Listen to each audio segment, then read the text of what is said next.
샬롬, 야곱의 이야기 우리 계속 창세기로 묵상하고 있어요. 기도하고 계속해 보겠습니다. 사랑하는 주님 감사합니다. 하나님의 말씀 앞에서 나 자신을 보게 되고 또 기도가 얼마나 내 삶에 유익한 일인가를 깨닫게 됩니다. 오늘도 말씀으로 회복하시는 주님을 소망하오니 성령 하나님 말씀하여 주시옵소서. 예수님의 이름으로 기도합니다. 아멘. 아멘. 여러분, 우리 인생이 예를 들어 엉망이 되어버렸을 때 그런 일이 오지 않길 원하지만 그런 일이 일어난다면 하나님은 제일 먼저 어떤 일을 하실까요? 책망하실까요?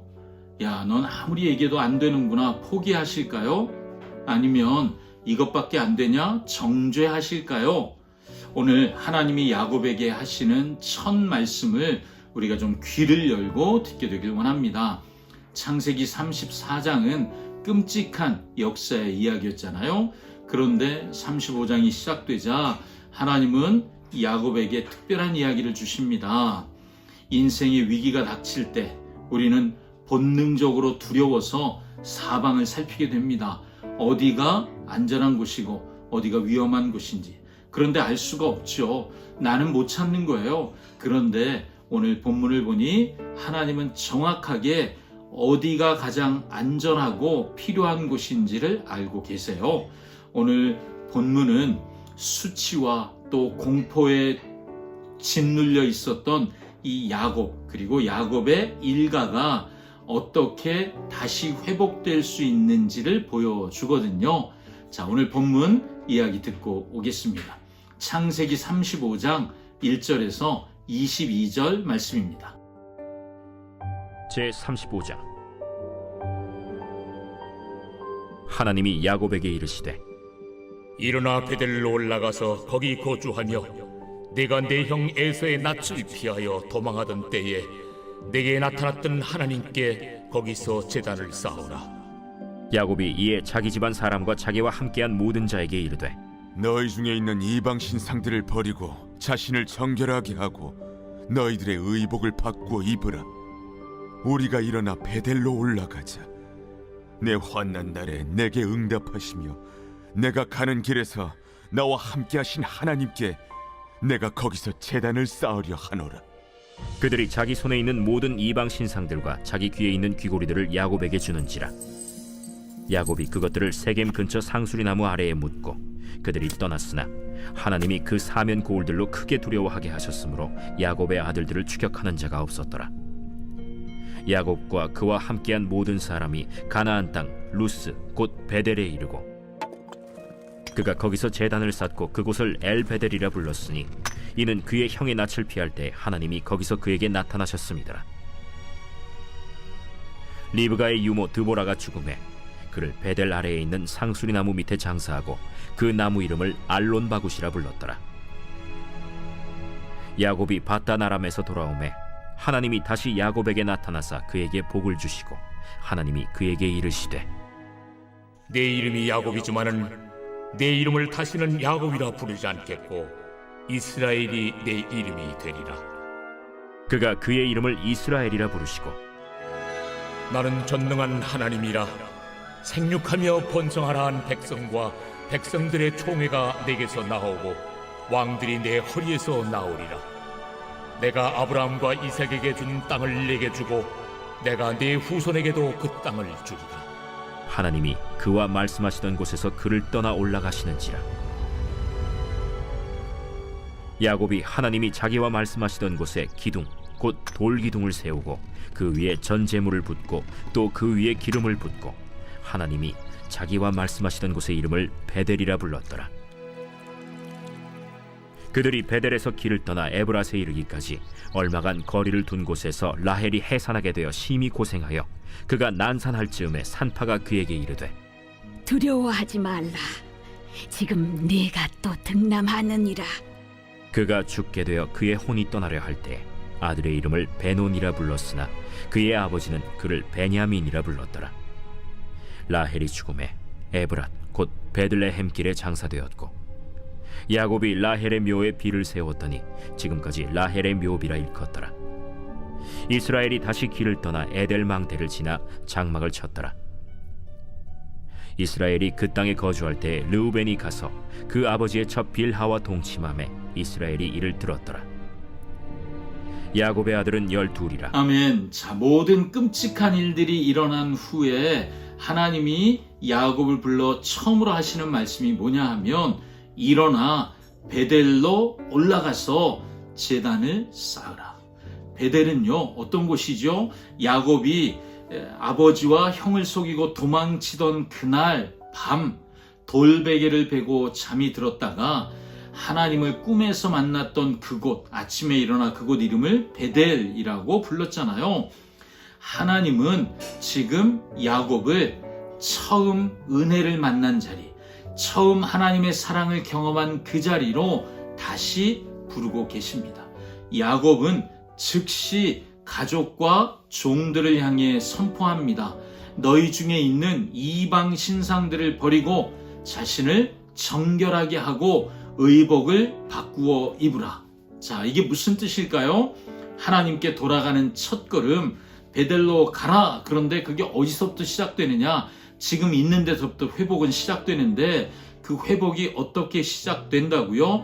길을 돌이키는 것뿐만 아니라 우상을 버리고 자신을 깨끗하게 하는 것, 삶을 돌이키는 것은 지금 여기서부터 시작되는 일입니다. 손에 쥐고 있던 우상, 가져왔던 드라빔, 이거 버리고 귀에 달고 다니던 귀고리, 우상 숭배의 흔적들이거든요. 그때 당시에 모든 장신구는 우상과 연결되어 있으니까 다 모아 상수리 나무 아래 묻어버립니다.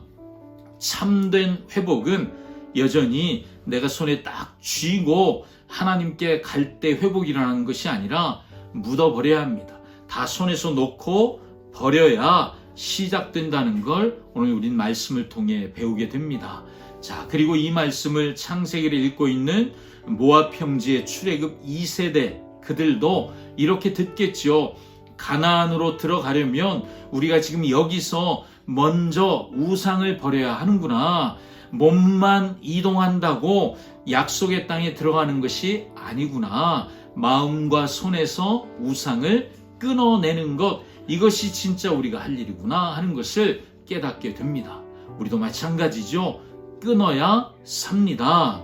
자, 야곱이 베델로 올라갔습니다. 거기에 이르러서 제단을 쌓습니다.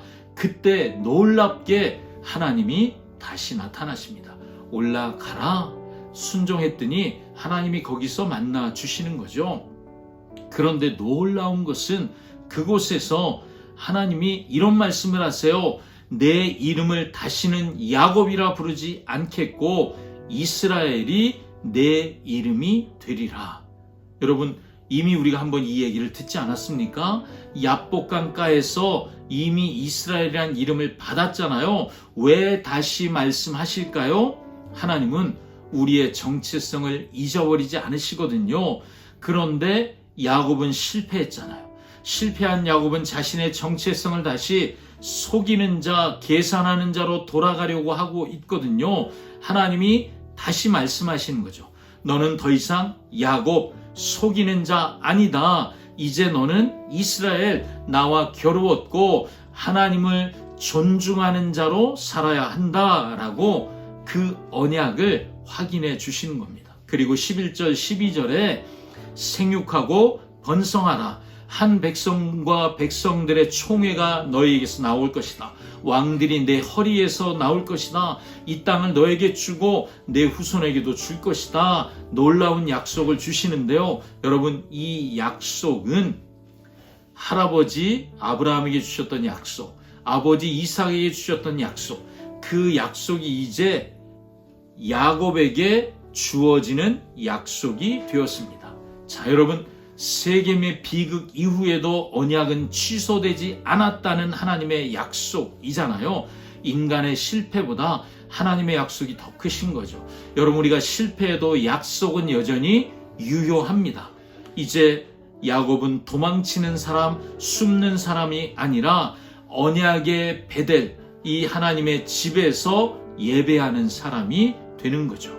그런데 베델에서 회복이 일어나는데 이것이 모든 문제가 다 끝나버리는 일은 아니었습니다.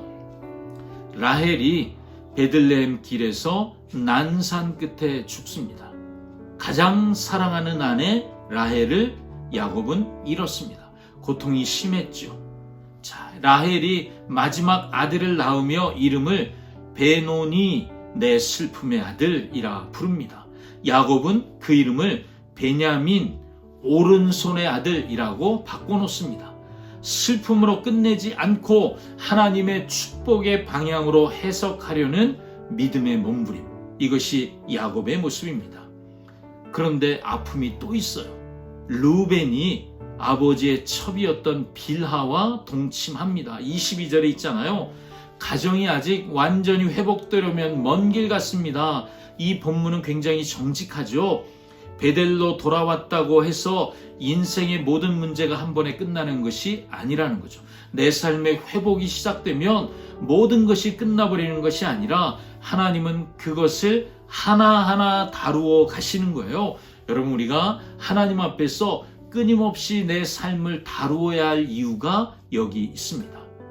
모압 평지의 출애굽 2세대, 이 원독자들에게 이 이야기는 거룩한 전진을 위한 매뉴얼과 같습니다. 가나안을 곧 들어갈 텐데 그들에게 하나님이 말씀하시는 거죠.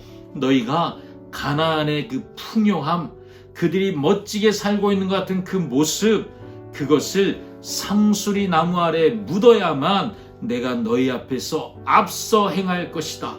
두렵게 할 것이다.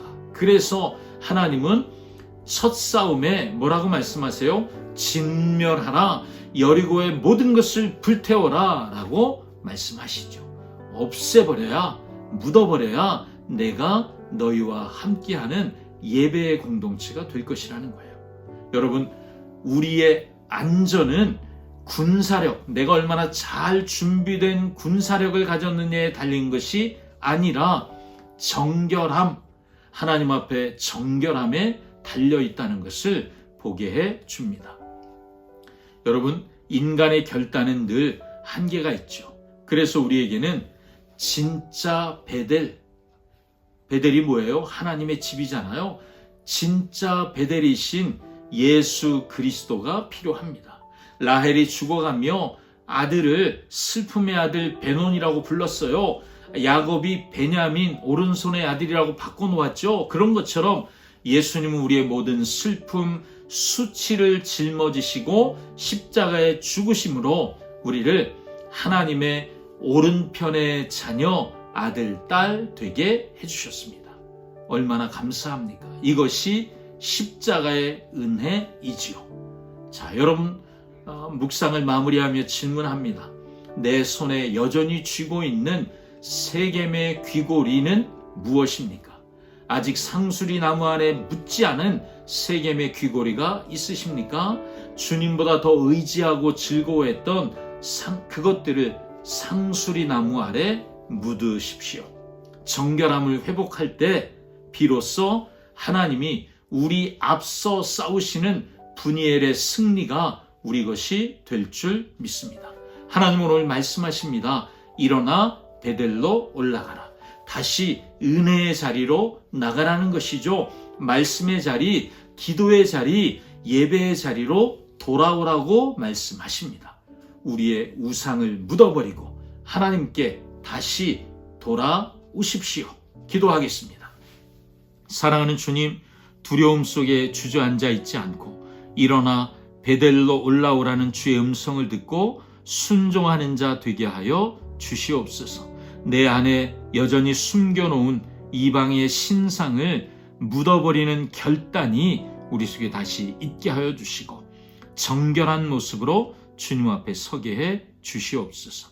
슬픔의 자녀였던 우리를 영광의 자녀로 바꿔주신 예수 그리스도 우리 주님의 은혜만을 의지합니다. 예수님의 이름으로 기도합니다. 아멘. 아멘. 베델로 올라갑시다. 샬롬.